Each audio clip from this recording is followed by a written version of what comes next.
Hello नमस्कार साथियों, good evening. Educare academy पर आप लोगों का स्वागत है। आज हम अभी से बीएसईबी पटना मैट्रिक एग्जाम 2023 के लिए क्वेश्चन बैंक से तैयारी कराएंगे, जिसमें पिछले विगत 10 वर्षों का प्रश्न पत्र होगा, जिसका डिस्कशन हम अभी अपने चैनल पे शुरू करेंगे। 2023 में जितने भी विद्यार्थी मैट्रिक क्लास के परीक्षा जो होगी फाइनल एग्जाम जिसमें शामिल होंगे, उनके लिए यह प्रश्न पत्र कराया जा रहा है। तो आइए हम लोग शुरू करते हैं इस प्रश्न से एडुकेयर एकेडमी के साथ। ठीक है, तो सबसे पहला मेरा प्रश्न है कि 2x² माइनस 4x प्लस 3 का विवेचक क्या होगा। जैसे कि हम आप लोगों को बताना चाहेंगे कि द्विघात समीकरण में विवेचक होता है। द्विघात समीकरण में हम लोगों को विवेचक पढ़ना होता है, जिसमें विवेचक का फॉर्मूला होता है d equal to minus b square minus 4ac, sorry b square minus 4ac formula होता है। इसके लिए हम लोग यहाँ पे चर्चा करेंगे। तो यहाँ पे देखिएगा कि द्विघात समीकरण का हल निकालना है 2x² माइनस 4x प्लस 3 का विवेचक कितना होगा। तो विवेचक निकालने के लिए सबसे पहले a का वैल्यू हम लोग निकालेंगे यहाँ से इक्वेशन से a equal to 2, b equal to -4, c equal to 3। तो विवेचक का फॉर्मूला d इक्वल टू होता है बी स्क्वायर माइनस 4ac। तो इस पे रखेंगे हम लोग बी स्क्वायर माइनस 4ac पे वैल्यू, तो बी स्क्वायर यानी -4 का स्क्वायर 16 होता है, और यहाँ पे a का वैल्यू 2 है और c का वैल्यू 3 है, तो क्या हो जाएगा -24 हो जाएगा। तो यह 16 में से -24 घटाना है हम लोगों को, तो 8 आंसर आएगा। ठीक है, आशा करते हैं कि ये आप लोग समझ गए होंगे। तो अब इस पे डिस्कशन क्या करना है, जैसे कि द्विघात समीकरण से संबंधित सभी प्रश्नों को आप लोग अपने पुस्तक के अंदर से अध्ययन करेंगे अच्छी तरह से।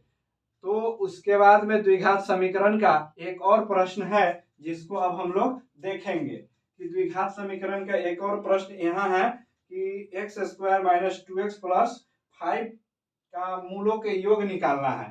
तो इससे पहले हम लोग एक इक्वेशन को सोल्व कर लेते हैं द्विघात समीकरण में। देखिएगा ध्यान से, ax² plus bx plus c equal to 0 होता है। तो इसमें विवेचक का ये मूल का डायग्राम दिया हुआ होता है कि किसका मूल निकलेगा, किसका मान असंभव होगा और किसका मान संभव होगा। यह पढ़ना है टेबल हम लोगों को द्विघात समीकरण में। तो विवेचक का मान यानी कि d का मान अगर 0 से अधिक है, B square minus 4ac equal to D विवेचक होता है डिस्क्रिमिनांट। तो बी स्क्वायर माइनस 4ac का मान अगर 0 से अधिक है तो मूलों की प्रकृति वास्तविक और असामान्य होगा। इस बात को विद्यार्थीगण ध्यान देंगे कि इस बात को आप लोग रट जाइएगा एकदम। अगर समझ के बनाते हैं तो अति उत्तम, अगर समझ में नहीं आता है तो रट जाइएगा, पूरा रट्टू मल तोता बन जाइएगा। बी स्क्वायर माइनस 4ac का मान अगर 0 से अधिक है तो मूलों की प्रकृति वास्तविक और असामान्य होगा। अब मूलों के नाम है, जैसे कि अब मूल हम निकालेंगे, विवेचक फॉर्मूला इसको बोलते हैं। इसे कैसे निकालेंगे, तो minus b plus minus root under d लिख दिए हैं, यानी कि डी का फॉर्मूला होता है रूट अंडर बी स्क्वायर अब -4ac होता है। तो यहाँ पे रूट के अंडर में हो जाता है बी स्क्वायर माइनस 4ac बटा 2a, लेकिन नहीं हम d लिख दिए हैं, कोई बात नहीं, आप लोग समझिएगा कि d इक्वल टू होता है बी स्क्वायर माइनस 4ac। तो ये बात हो गया। दूसरा समझिए, b square minus 4ac equal to 0, यानी कि दूसरा समीकरण क्या होगा, b square minus 4ac equal to 0। अगर d का मान 0 के बराबर हुआ, अगर d का मान 0 के बराबर हुआ तो मूलों की प्रकृति हो जाएगी वास्तविक और समान। इसके बाद में मूलों का नाम क्या होगा, तो मूलों का नाम होगा -b बटा 2a, और दूसरा मूल क्या होगा -b बटा 2a। चलिए अब तीसरा देखते हैं क्या होता है। अगर बी स्क्वायर माइनस 4ac का वैल्यू 0 से कम है तो इसका कोई वास्तविक मूल नहीं निकलेगा। अगर बी स्क्वायर माइनस 4ac का वैल्यू 0 से कम है तो इसका कोई वास्तविक मूल नहीं होगा, इसका कोई वास्तविक मान नहीं होगा। तो हम लोग को इस टेबल को ध्यान से याद कर लेना है। चलिए इसके बाद में देखते हैं अगला प्रश्न में क्या पूछा गया है। ध्यान से देखिएगा इस प्रश्न को।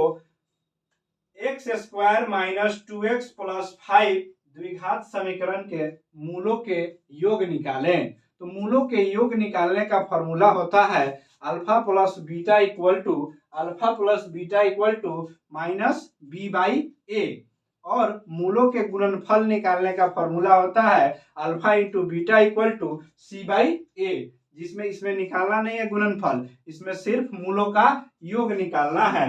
तो मूलों का योग निकालना है तो यहां से हम लोग निकाल लेंगे alpha plus beta equal to minus B by A, और वैल्यू रखेंगे 2, इसका आंसर आएगा।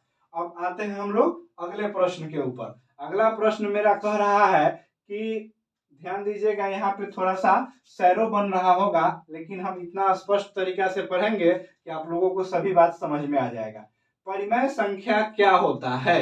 चौथा क्वेश्चन है मेरा, परिमेय संख्या क्या होता है?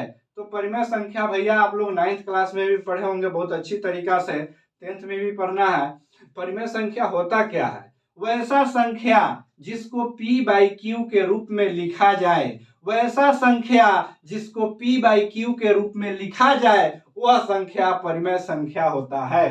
तो वैसा संख्या जिसे p बाई क्यू के रूप में लिखा जाए वह संख्या क्या होता है? परिमेय संख्या होता है। देखिए आपके मैट्रिक एग्जाम में फॉर्मूला से भी बहुत सारा क्वेश्चन डायरेक्ट पूछ लिया गया है, और फॉर्मूला क्या है, वन लाइनर क्वेश्चन में ये डिस्क्रिप्टिव बात डाल दिया गया है कि परिमेय संख्या क्या होता है। तो परिमेय संख्या क्या होता है, तो विद्यार्थी जी आप लोग ध्यान दीजिएगा कि परिमेय संख्या वैसा संख्या होता है जिसे p बाई क्यू के रूप में लिखा जा सके, तो यह संख्या परिमेय संख्या होता है। अब इसके बाद में 5वां क्वेश्चन है मेरा कि किसी एपी का प्रथम पद ए है, किसी एपी का प्रथम पद ए है तथा सार्वअंतर डी हो तो एनवा पद क्या होगा? एनवा पद क्या होगा? तो एनवा पद निकालने के लिए टीएन इक्वल टू क्या होता है? टीएन इक्वल टू क्या होता है? A plus N minus 1 into D. TN equal to क्या होता है भैया? A plus N minus 1 into D. इसीलिए ना इसको बोलते हैं अंतिम पद। अंतिम पद निकालने का यह फॉर्मूला आप लोग याद कर लीजिएगा, डायरेक्टली पूछा गया है। हम आपको इस प्रश्न पत्र को तैयार करने के लिए दिन में लगभग आपके चैप्टर या प्रीवियस ईयर क्वेश्चन को कम से कम 2 घंटा स्टडी किए हैं, जिसके बाद इन सब बातों को लिखा गया है। और कल हम अपने एक वीडियो में बोले थे कि 50 क्वेश्चन रिपीट करता है। आप लोग भी क्वेश्चन बैंक को उठाइए और देखिए कि क्वेश्चन बैंक में यह सब क्वेश्चन बार बार रिपीट है, बार बार 2 साल 1 साल पीछे के एग्जाम में पूछ लिया गया, फिर 2 साल 1 साल आगे के एग्जाम में पूछ लिया गया है। तो इसी तरह अगला क्वेश्चन आ जाएगा कि 2 समरूप त्रिभुजों का क्षेत्रफल का अनुपात, 2 समरूप त्रिभुजों का क्षेत्रफल का अनुपात 4:9 है तो इसके भुजाओं का अनुपात क्या होगा? अगर 2 समरूप त्रिभुज में भुजा का अनुपात दिया है, समरूप त्रिभुज के मतलब क्या होता है? समरूप त्रिभुज के मतलब होता है कि लंबाई, चौड़ाई, ऊंचाई, क्षेत्रफल, परिमाप सभी का रेशियो एक दूसरे के इक्वल होता है। मतलब सभी के डायरेक्टली नहीं, रेशियो के रूप में होता है। समरूप त्रिभुज रेशियो के रूप में बराबर होता है। तो इसलिए हम लोग यहाँ देखेंगे कि समरूप त्रिभुज में मेरा क्षेत्रफल दे दिया है, इसमें क्षेत्रफल दे दिया है 4:9 है, 4:9 क्षेत्रफल दे दिया है। तो भुजा का हम लोग स्क्वायर करेंगे तो एरिया निकल जाएगा।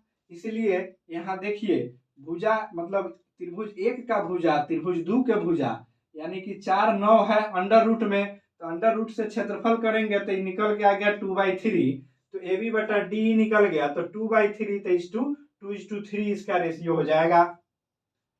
2:3 कहने का मतलब समझे, 2:3 इसलिए हम कहेंगे कि यहाँ पे समरूप त्रिभुज के क्षेत्रफल का अनुपात अगर दिया है, भुजा का अनुपात अगर निकालना है, तो इस क्षेत्रफल का वर्ग कर दीजिए। आप सीधी साफ शब्दों में क्षेत्रफल का वर्ग कीजिए, भुजा निकल जाएगा। अगर भुजा दिया है और क्षेत्रफल निकालना है, तो इसी भुजा का स्क्वायर कर दीजिए, क्षेत्रफल का रेशियो तैयार हो जाएगा।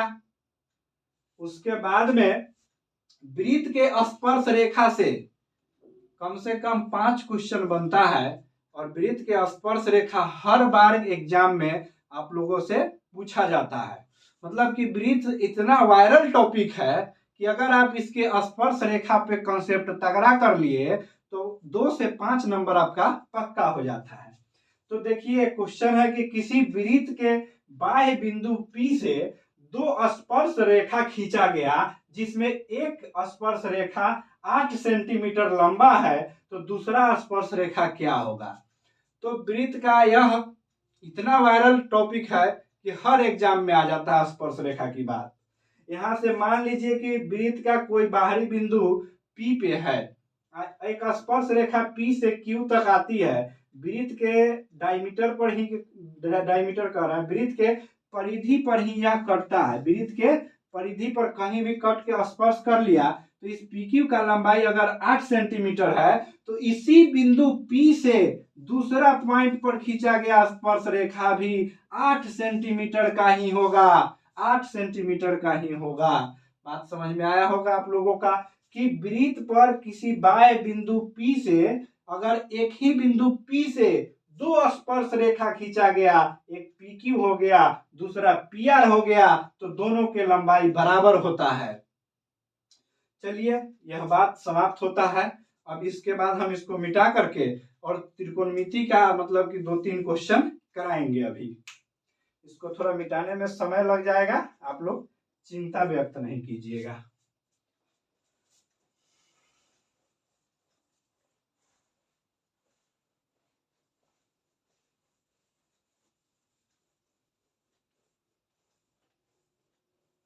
देखिए आप लोग सभी आदमी प्रीवियस ईयर का जितना भी क्वेश्चन है क्वेश्चन बैंक में, सभी को निरंतर प्रयास कीजिए। रोज 100 क्वेश्चन बनाइए, रोज मतलब 100 क्वेश्चन किसी तरह आप लोग लगाइए। हर हाल में अगर आप 100 क्वेश्चन करना आज से मेरे साथ स्टार्ट कर दिए, अगर 100 क्वेश्चन स्टार्ट कर दिए, तो आपका सफलता कोई नहीं रोक सकता है। इस मैट्रिक का एग्जाम है, ऐसा चीज होता है कि आप लोग कितना भी पैसा जीवन में कमा लीजिए, लेकिन इसको समय बीत जाने के बाद नहीं तो बढ़ाया जा सकता है, नहीं घटाया जा सकता है। चाहे आप कितना भी पैसा दे दीजिए, आपका नंबर नहीं बढ़ेगा, नहीं घटेगा। इसीलिए आप लोग आज से निरंतर अपने एक एक कदम प्रयास की ओर ले जाइए। चलिए अब हम त्रिकोणमिति का एक क्वेश्चन बताते हैं कि सबसे पहले तो फॉर्मूला होता है sine square theta plus cos square theta equal to 1। उसके बाद दूसरा फॉर्मूला होता है sec square theta minus tan square theta equal to 1। उसके बाद में फॉर्मूला होता है कॉट स्क्वायर थीटा। तीसरा फॉर्मूला होता है cot square theta minus cosec square theta equal to 1। इस तीनों फॉर्मूला को आप लोग 100% अपने अपने दिमाग में बैठा लेंगे, क्योंकि इस फॉर्मूला को प्रीवियस ईयर में हम देखे हैं कि डायरेक्ट 1 नंबर वाला एग्जाम में 1 नंबर वाला प्रश्न में पूछ लिया गया है इस तीनों फॉर्मूला को। तो यहाँ पे कहीं भी दे देगा कि मान लीजिए कि सेक स्क्वायर थीटा का वैल्यू दे देगा, या पूछ लेगा कि आप बताइए, यहाँ से एक प्रश्न हम तैयार करते हैं कि 1 माइनस कॉस स्क्वायर थीटा बराबर क्या होगा। वाट 1 माइनस कॉस स्क्वायर थीटा बराबर क्या होगा। तो इसका जवाब क्या देंगे आप लोग, sign square theta, sign square theta. अब दूसरा प्रश्न यहाँ से पूछ लेगा कि 1 प्लस tan स्क्वायर थीटा बराबर क्या होगा, तो सेक स्क्वायर थीटा कह सकते हैं। कैसे कहेंगे, जब यह फॉर्मूला याद रहेगा तभी ना कहिएगा। और यहां से पूछ लेगा कि मान लीजिए कि 1 plus cosec square theta equal to क्या होता है, cosec square theta equal to क्या होता है, तो कॉट स्क्वायर थीटा हम लोग आसानी से इसका आंसर दे सकते हैं। तो यह भी बहुत वायरल प्रश्न है, इससे भी 1 नंबर आने की संभावनाएं होती है। अब इसके बाद में हम लोग त्रिकोणमिति का एक और फॉर्मूला देखेंगे जिसमें 90 के अंडर में वैल्यू होता है।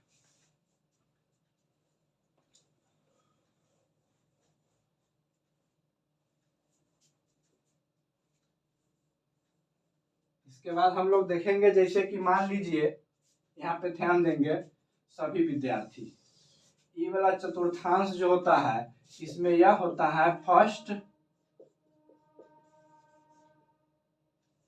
क्वाड्रेंट।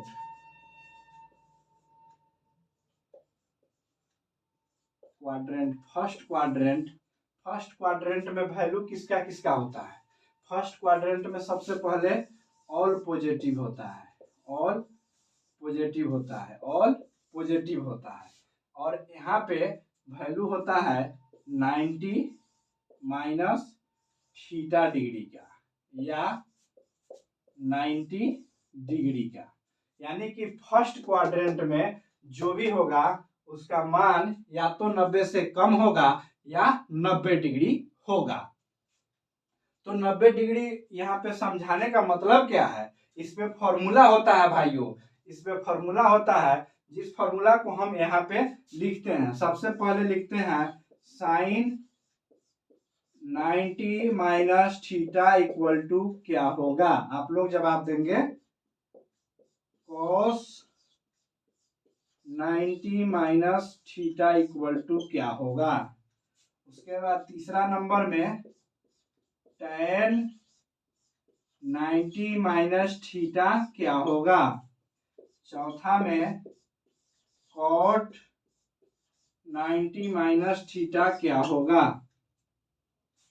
पांचवा में अब एक छूट रहा है, sine cos tan cot sec।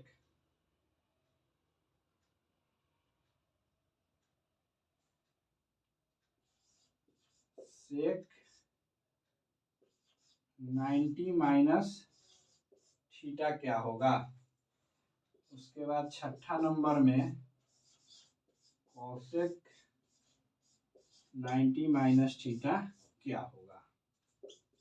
इन सब चीजों को देखिए, यहाँ पे सबसे पहले साइन 90 माइनस थीटा किसके बराबर, कॉस थीटा के बराबर। उसके बाद कॉस 90 माइनस थीटा किसके बराबर, साइन थीटा के बराबर। tan 90 माइनस थीटा किसके बराबर, कॉट थीटा के बराबर। कॉट 90 माइनस थीटा किसके बराबर, tan थीटा के बराबर।